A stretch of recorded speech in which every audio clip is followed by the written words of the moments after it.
The Sattler Foundation, the big title is the Bill Sattler Memorial Foundation for Aerospace Education. So that's why we call it the Sattler Foundation. It was started in 2015 in memory of my dad. He was a pilot and he built 5 experimental aircraft. Home-built aircraft are called experimental. And when he passed away, I was approached about what we were going to do with our hangar and would we be interested in starting a youth program. And I said absolutely. So that's how we got started. We developed the 501c3, and then in 2016 we held our first 2 camps, one for middle school and one for high school. And since 2015 we've had camps every summer, the first and second full weeks of June, and except for 2020, and we take rising 8th and 9th grade in our junior camp, and we take rising 10th, 11th, and 12th graders in our high school camp. Okay, so tell me. I'm going to start with our high school camp because we just finished that this week. And our high school camp is called the Exploration Camp. And we call it that because we explore opportunities after high school. We introduce these students to aviation and aerospace related careers, educational opportunities, scholarships, and careers. So we spend the week with mentors coming in and talking to our students. We travel. We go to Middle Tennessee State University. We look at their program. We go to the Nashville airport. We do a behind the scenes tour at the airport. They actually go out on the runway. They're 200 feet away from the airplanes that are taking off. American Airlines takes us on a behind the scenes tours, and they learn everything that goes on to get an airplane in the air there. We have multiple pilots that come in and speak, helicopter pilots. This year we actually had a sailplane pilot come, and our students put the plane together. Okay. Our junior high camp is an introduction to aviation and aerospace, and it is so much fun. We do a lot of experimentation. We talk about what it takes for an airplane to fly besides money. We talk about lift, we talk about drag, weight, thrust. They do experiments, multiple experiments.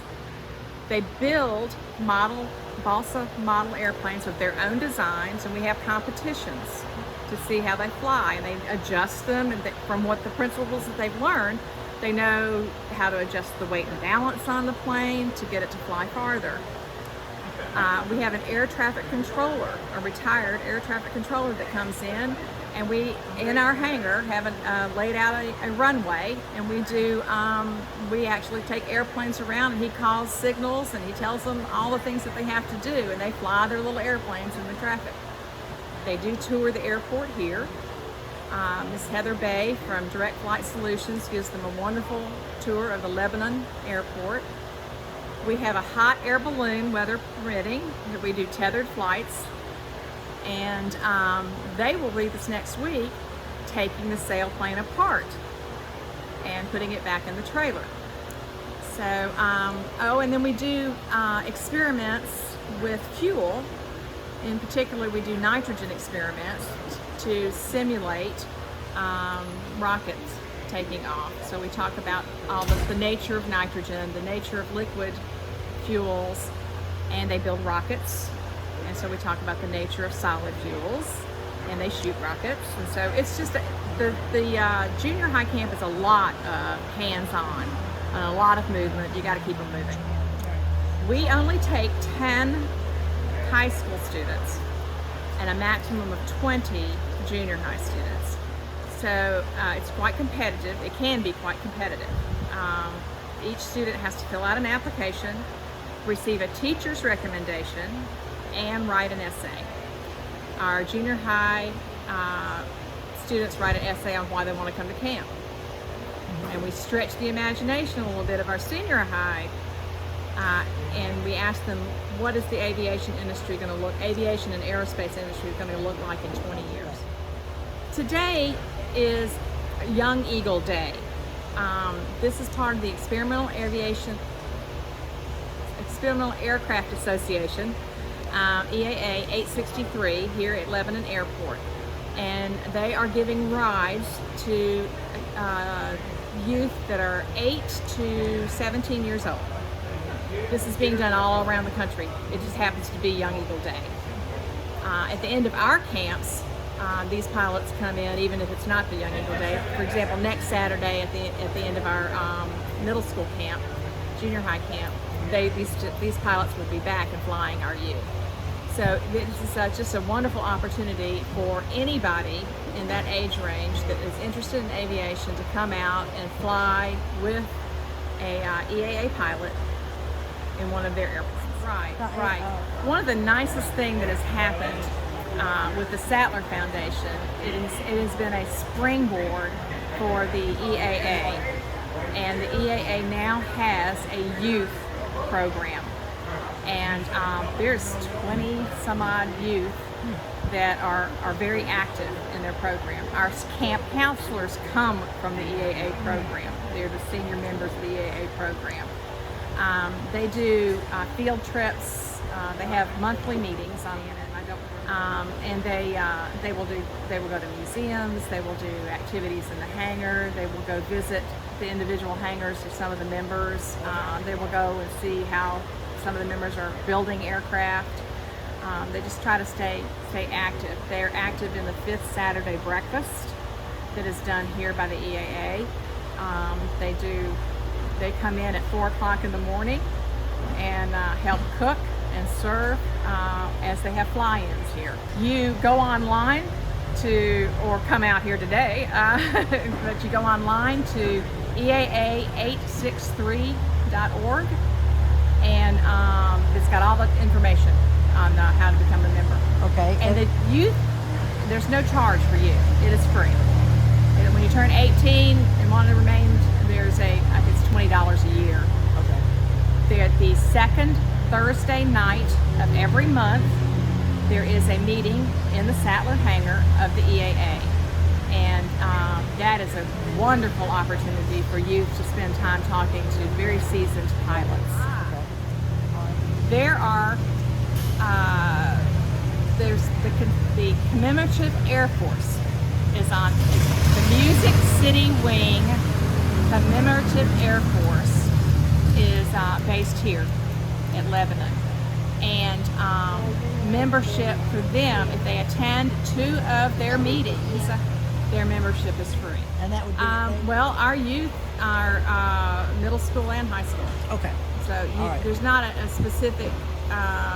We've had 7th graders even. Okay. So I would say rising 8th through 12th are the primary group, because they do come out of the Sattler camps. Most of them do. Okay.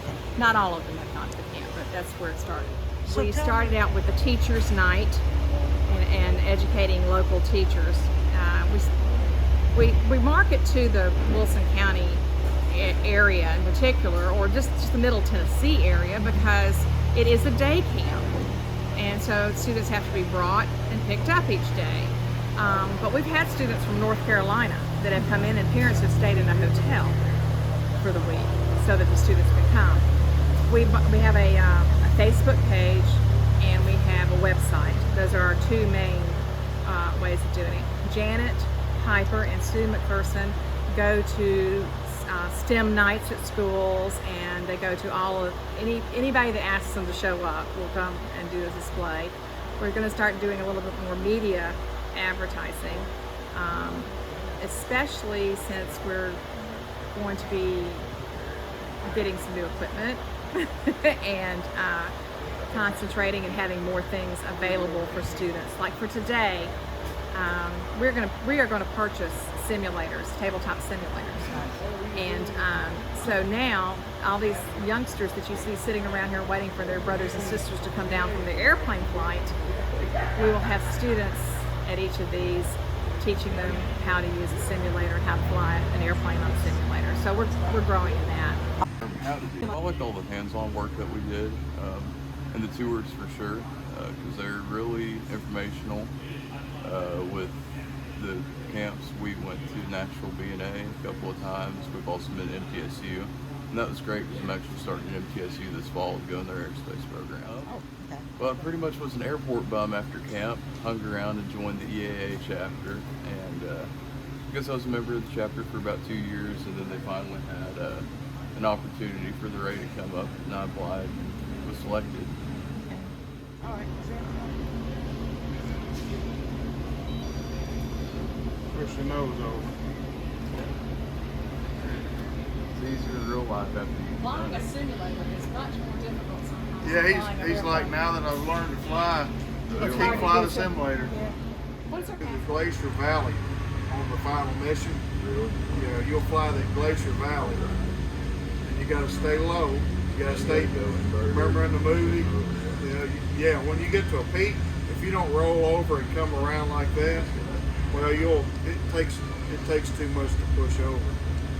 So you'll roll inverted over the peaks, roll back out, but you got to roll back out quick because it's snow covered, so it'll give you an optical illusion. So you gotta stay right with it. You're full power, but not in afterburner. And then you'll see a ghost airplane ahead of you. It says ghost, and he'll kind of lead you to the correct ravine. But the biggest thing is you can't really stray off into any ravine more than 20 right or left. But I'll help you. I still don't know it. So yeah, here's the Glacier one. My top score is 1.450. That's my top score. 1.4 million right here. world top 10 is 1.08. 1.7. So anyway, here's the valley. Look here. See this? You work your way through. Here's the goal. You'll see the goal displayed ahead of you. So go to full throttle. Just leave it. It takes a second to load up. I thought it was really fun. It was a great learning experience for anyone that wants to join, and I've learned a lot, and we got to tour great places and learn new experiences. Because I've had a love for aviation pretty much my whole life, and I just thought it's the perfect camp to suit all aviation lovers alike. Well, I have to say it was some of the most fun I've had in a really long time, and I really needed that. And the people are so nice, and like Mark said, it's a great learning experience, and there's just so much to do, especially if you love flying and airplanes, and it's just a great thing.